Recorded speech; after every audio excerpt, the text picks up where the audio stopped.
ძალიან ხშირად ვთქვამთ ხოლმე, რომ იცი რა არის მაღალი პასუხისმგებლობა მაქვს და ყოველთვის განვიცდი თუ მაგვიანდება. იცი რომ რასაც პასუხისმგებლობას ვეძახით, სინამდვილეში შეიძლება არ იყოს პასუხისმგებლობის გრძნობა და გავს ძალიან დანაშაულის გრძნობას. ნახე, პასუხისმგებლობის გრძნობა იქნებოდა მაგვიანდება, გავაფრთხილე, ვისთანაც მაგვიანდება, ნახე რატო დამაგვიანდა და სამომავლოდ ისევ ვქენი, რომ აღარ დავიგვიანო. ეს იქნება მაღალი პასუხისმგებლობის გრძნობა.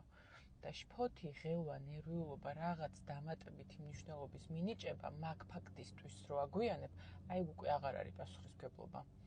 ეგ არის რაღაცნაირი შინაგანი შეფასება, რომ შენ ხარ არასწორი, ან შენ აკეთებ რაღაცას ცუდს. და ეგ თუ დააკვირდები, კარგად არაფერში არ გვეხმარება და გემსახურება პირიქით ენერგიას გახარჯუნებს. მე არ გეუბნები, რომ საერთოდ არ უნდა გადარდებდეს.